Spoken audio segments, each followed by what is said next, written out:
Selamat datang di channel Mudah Belajar Pemrograman.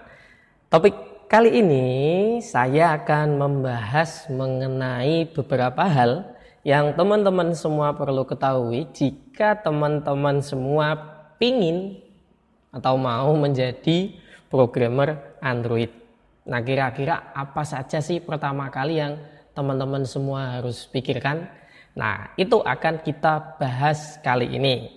Nah, bagi teman-teman semua yang baru pertama kali mengunjungi channel ini, silahkan teman-teman semua bisa subscribe, atau teman-teman yang sudah beberapa kali sudah mengunjungi tetapi belum subscribe, silahkan subscribe dulu. Dan misalkan suka dengan video kali ini, silahkan kasih like-nya.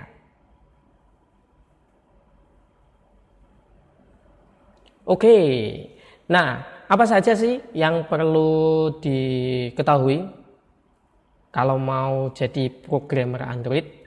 Yang pertama adalah seberapa besar ya kemampuan programming teman-teman semua saat ini. Teman-teman semua sudah pernah ngoding atau belum sih? Ya, atau iseng-iseng cari di YouTube gitu ya. Menjadi programmer Android dengan mudah. Nah, apakah seperti itu? Tapi saya yakin sih mungkin teman-teman semua yang yang kesini, yang lihat video ini, ya rata-rata sih mesti sudah pernah ngoding walaupun masih dasar. Kenapa sih kok ini perlu diketahui teman-teman semua dan menjadi hal yang penting?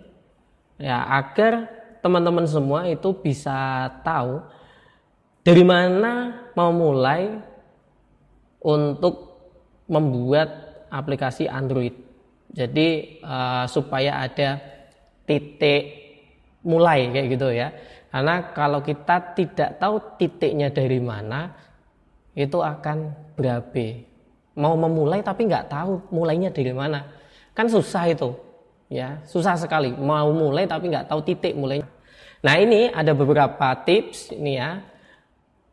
Kalau yang belum pernah ngoding, saya sarankan belajar konsep dasar pemrogramannya terlebih dahulu. Jangan langsung terjun kayak gitu ya. Jangan langsung terjun. Itu akan sangat menyakitkan kalau teman-teman semua tiba-tiba langsung terjun tanpa tahu konsep dasar pemrograman. Teori itu penting, praktek juga sangat penting sekali. Semuanya saling mengisi. Nggak bisa praktek saja tanpa teori atau teori saja tanpa praktek. Itu sama saja. Ya, sama saja. Jadi dua-duanya harus jalan. Kemudian silahkan teman-teman semua ketika sudah belajar konsep pemrograman, mulai ngoding lah dari yang paling dasar dan paling mudah. Contoh kalau menurut saya, yang paling dasar dan mudah, mungkin teman-teman semua bisa membuat web tapi dari level dasar. Kenapa kok saya sarankan web? Di situ komplit, nanti teman-teman bisa belajar UI-nya juga, user interface, dan juga nanti alur logika. Ya, itu lumayan komplit kalau belajar membuat web. Dibandingkan teman-teman semua misalkan yang belum pernah sama sekali misalkan ngoding, belajarnya langsung ke bahasa pemrograman yang bukan web ya, itu mungkin akan butuh effort yang lebih tinggi lagi. Ini menurut saya. Kemudian kalau yang sudah pernah ngoding ya, yang levelnya sudah intermediate ya, tapi belum pernah istilahnya membuat aplikasi Android ya, saya jamin teman-teman semua akan lebih mudah kalau pada posisi ini ya. Nah, misalkan teman-teman semua programmer web ya, baik misalkan front end website maupun back end gitu ya, itu bisa memulai membuat aplikasi mobile tapi yang jalannya di website. Ada kayak gitu. Jadi pendekatan seperti membuat website. Itu mungkin pertama kali bisa membuat seperti itu supaya nanti terbiasa membuat tampilannya ketika di aplikasi Android itu seperti apa, penyesuaiannya. Jadi mending ngodingnya sesuai dengan pendekatan yang saat ini teman-teman kuasai itu terlebih dahulu. Kemudian karena teman-teman semua konsep pemrograman sudah tahu, sudah ngelot gitu ya, sudah di luar kepala ya. Pokoknya sambil merem aja jadi kayak gitu ya kalau bikin website atau bikin aplikasi-aplikasi lain. Nah, dapat langsung belajar bahasa pemrograman untuk bikin aplikasi mobile. Kan banyak ya, ada Java, ada Kotlin, ada Dart, ada React, ada macam-macam lah pokoknya. Itu mungkin bisa dipelajari, tetapi pesan saya jangan semuanya langsung dimasukkan ke otak satu persatu. Apa dulu? Java dulu. Misalkan teman-teman semua programmer desktop Java, nah, silahkan bisa langsung mengimplementasikan apa ya istilahnya ya struktur-struktur penulisan di Java langsung ke Android, karena Android kan juga untuk native itu sih Java kan ya, dan sekarang memang Kotlin mungkin sudah lumayan banyak juga dan yang lainnya. Kemudian yang kedua, nah ini mungkin menjadi pertanyaan teman-teman semua, spek komputer itu pengaruh nggak sih ketika kita membuat aplikasi Android? Jawabannya memang pengaruh.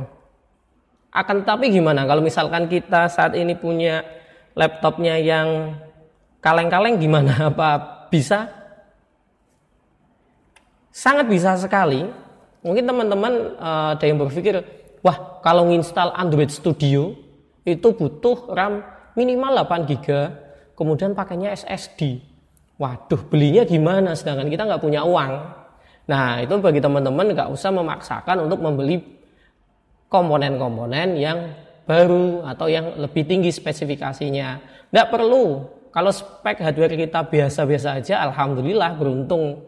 Kalau speknya luar biasa, ya juga beruntung juga, kita patut bersyukur. Jadi mulailah dari yang saat ini kita punya, nggak usah mikir yang, wah saya harus punya spek yang tinggi supaya saya bisa membuat aplikasi Android. Nah kalau misalkan saat ini kita punyanya yang kaleng-kaleng gimana? Ya kita nggak belajar-belajar akhirnya. Iya enggak? Jadi yang ada itu dioptimalkan kayak gitu. Baru nanti kalau misalkan sudah menghasilkan kayak gitu ya, punya uang lebih, barulah upgrade dengan laptop yang lebih mumpuni, yang lebih bagus, yang bisa membuat aplikasi dengan tingkat kompleksitas yang lebih tinggi lagi. Kalau baru awal, dah nggak usah mikirin spek seperti apa. Seperti itu ya teman-teman ya. Itu catatannya. Kemudian yang ketiga, apa sih? Selain dua hal tadi, yang ketiga.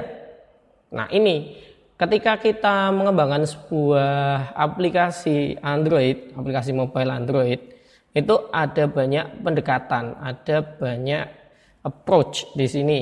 Teman-teman bisa menggunakan salah satunya, atau mau menggunakan semuanya juga nggak masalah, kalau nggak bingung. Tapi saran saya sih satu-satu aja dulu. Oke, apa aja? Jadi ada 3 pendekatan utama dalam mengembangkan sebuah aplikasi mobile. Jadi ada yang mobile web atau aplikasi Android berbasis web, kemudian aplikasi Android berbasis hybrid, ada yang aplikasi Android berbasis native.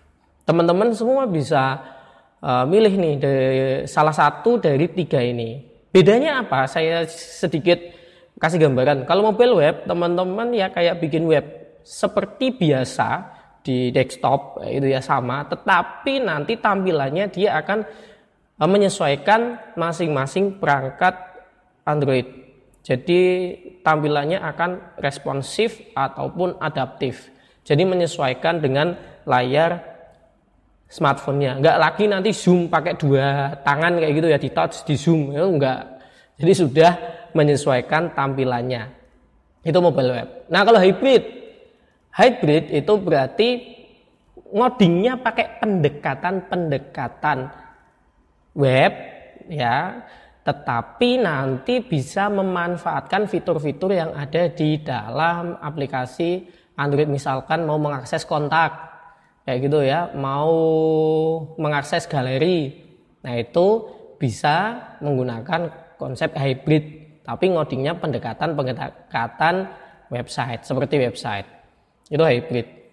Nah kalau native, nah ini native memang udah dari sonoknya, bahasa aslinya kayak gitu. Misalkan kayak Java kayak gitu ya sebagai bahasa asli untuk ngoding aplikasi Android. Yang saat ini juga ada yaitu Kotlin. Nah itu. Nah teman-teman semua bisa pilih opsi apa kayak gitu. Misalkan untuk yang speknya tidak terlalu besar, jangan pakai natif saya sarankan. Kalau misalkan spek teman-teman semua kecil kayak gitu ya, dirasa wah nggak cukup, nggak bisa nginstal Android Studio kayak gitu ya. RAM 4 kemudian Core i3 pakai HDD ya, untuk operating sistemnya masih 50 GB saja. Jangan dipaksakan yang natif, yang misalkan install Android Studio, kasihan laptopnya kan gitu. Nah mending pakai pendekatan yang paling enggak hybrid masih oke, sangat oke sekali, nggak masalah ya, walaupun tetap nanti install beberapa SDK yang ada di natif. SDK itu ya, Software Development Kit. Nanti teman-teman bisa cari itu makanan apa itu. Ya itu ya. Jadi itulah teman-teman, pilih 3 ini. Misalkan kaleng-kaleng lagi nih laptopnya. Ya Allah, cuman Core 2, kemudian RAM-nya 2. Ya udah, bikin yang pendekatannya web. Kayak gitu aja. Pokoknya seadanya dulu kayak gitu. Nggak usah terlalu memikirkan tadi ya speknya. Jadi 3 pendekatan ini mana yang mau dipilih. Tentunya di masing-masing pendekatan ini ada kelebihan dan kekurangannya masing-masing. Nanti teman-teman semua bisa cek di deskripsi video ini ya. Nanti akan saya kasih link untuk melihat kelebihan dan kekurangan masing-masing pendekatan ini. Kemudian ada juga memperhatikan apa tadi ya, spek dan juga jenis atau tipe atau fitur dari aplikasi yang dibuat. Memang tidak semua fitur, misalkan nih ya, ngakses kontak kita nggak bisa pakai yang pendekatan mobile web ini. Ya, jadi memang ada kelebihan dan kekurangannya masing-masing.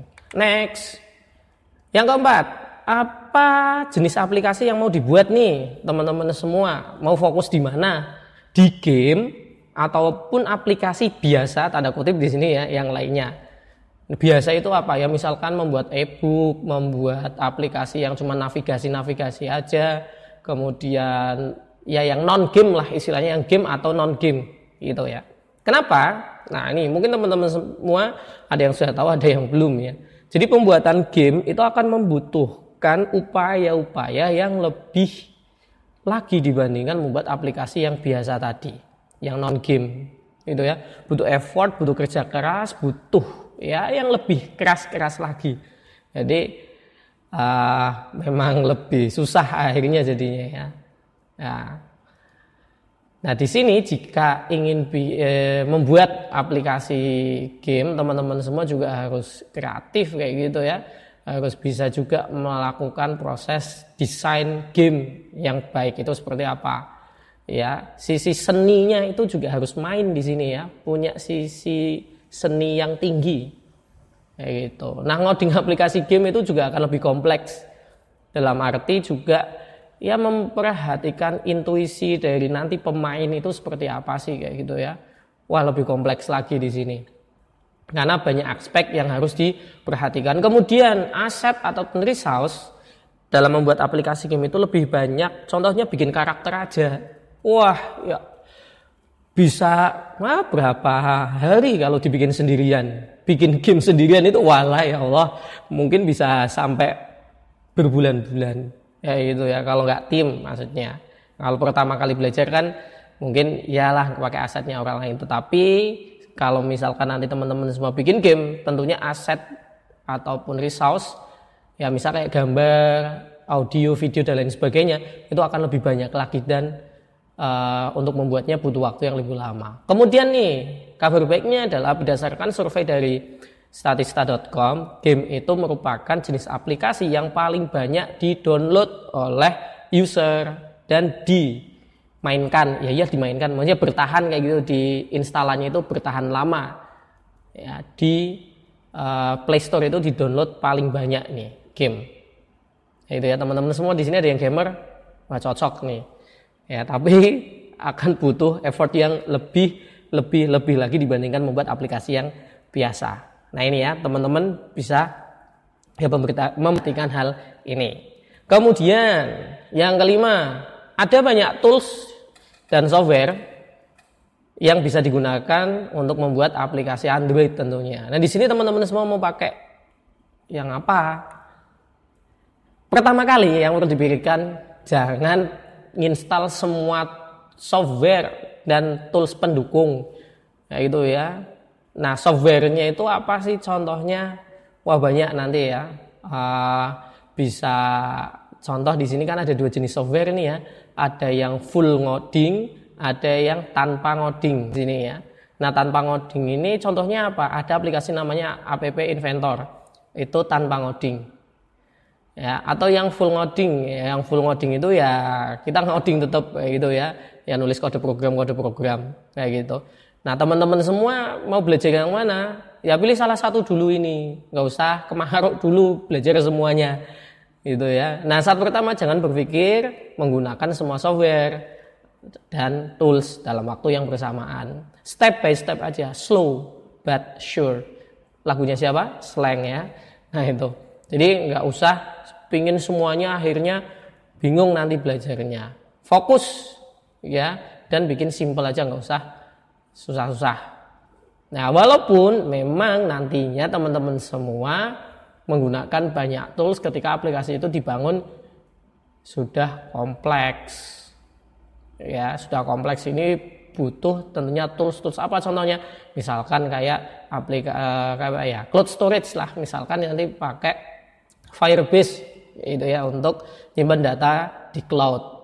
Ataupun nanti penggunaan fitur-fitur maps gitu ya macam-macam itu memang butuh tools yang banyak.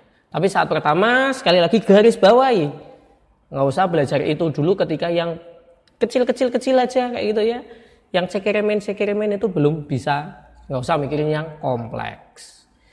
Nah, bikin aplikasi yang simple aja, sederhana, upload ke Play Store yang sederhana itu, kemudian maintain dan lihat perkembangannya. Nggak usah mikirin nanti fiturnya harus yang kayak gini, nggak usah, yang simple dulu aja. Misalkan aplikasi apa yang banyak digunakan, aplikasi untuk pencatatan harian, nah udah. Misalkan aplikasi apa untuk konversi, nah misal bisa dibuat itu. Ataupun aplikasi katalog itu juga bisa, e-book juga bisa, terserah teman-teman, yang simple aja. Kemudian upgrade skill secara bertahap. Ini sudah menguasai, oke, berarti ke pencapaian selanjutnya, ya, ke milestone selanjutnya, kayak gitu ya. Terus berkembang. Jadi upgrade-nya step by step, nggak usah semuanya dalam waktu bersamaan. Yang terakhir, nah ini sangat penting sekali. Apa gunanya aplikasi ketika nggak ada yang pakai? Coba. Ya, nggak ada yang pakai, dibikin buat apa? Nah, ini nanti kalau teman-teman semua sudah apa ya istilahnya ya bikin aplikasi yang dasar-dasar, kemudian bikin aplikasi yang sederhana tingkat menengah gitu ya, sederhana menengah sudah aman kayak gitu ya. Pikirkan ini, siapa sih yang pakai aplikasi kita? Kenapa? Nah nih, jika calon pengguna sudah ada, artinya penggunanya itu sudah ready gitu ya, misalkan konsumen dari perusahaan, misal contoh aplikasi kayak di rumah sakit ya, teman-teman semua mau antri ketika ada orang sakit gitu ya, daripada antri di tempat, mendingan misalkan pakai aplikasi, nanti dikirimi balasan, nomor antrinya segini, ya itu kan ya. Nah, itu kan sudah ada usernya, sudah ada penggunanya, jadi ya tidak perlu memikirkan dan lain sebagainya. Kenapa? Karena income tidak terpengaruh berapa banyaknya jumlah download dari aplikasi teman-teman semua. Ya, jadi agak apa ya istilahnya ya, aman. Atau teman-teman semua kerja di sebuah perusahaan di mana di situ teman-teman semua hanya sebagai programmernya di situ yang nggak memikirkan pasar dan lain sebagainya. Aman-aman aja. Nah, tapi kalau yang kedua modelnya adalah jika aplikasi ini menjadikan jumlah pengguna atau jumlah download itu sebagai basis income, jadi banyak yang teman-teman semua harus pelajari gitu ya dan kuasai. Yang pertama misalkan pesaingnya siapa? Wah, ini harus memperhatikan pesaing-pesaing dari aplikasi yang sama kayak gitu ya, dianalisa. Kalau bisa nanti pakai analisa model kayak SWOT gitu ya, strength, weakness, opportunity, treatment. Nah, macam-macam itu. Kemudian target marketnya gimana? Wah, pangsa pasarnya gimana? Kemudian model income-nya gimana? Mau pakai iklan atau in-app purchase gitu ya, bayar sebagian di aplikasi atau aplikasinya dibayar sekalian kalau mau menggunain dan lain-lain sebagainya. Nah, itu yang perlu dipertimbangkan ketika teman-teman semua sudah lumayan ahli membuat aplikasi Android yang nantinya sudah terpublish ke Play Store. Jadi nggak usah terlalu lama, silahkan teman-teman semua mulai belajar membuat aplikasi mobile Android. Dan kabar baiknya adalah nanti saya akan membuat beberapa tutorial dari pendekatan-pendekatan yang ada tadi ya. Ya, nanti akan saya upload ke channel ini. Jadi teman-teman semua juga bisa belajar di sini. Oke, seperti itu. Misalkan teman-teman semua ada pertanyaan ataupun mau nambahin kira-kira hal-hal apa saja yang perlu diperhatikan ketika mau jadi Android programmer, silakan bisa tambahkan di kolom komentar. Disclaimer ya, ini 6 hal ini merupakan ya pendapat saya pribadi kayak gitu. Teman-teman semua bisa berpendapat yang lainnya atau silakan bisa nambahkan di kolom komentar. Seperti itu, sampai jumpa di pembahasan untuk topik menarik yang lainnya. Bye bye.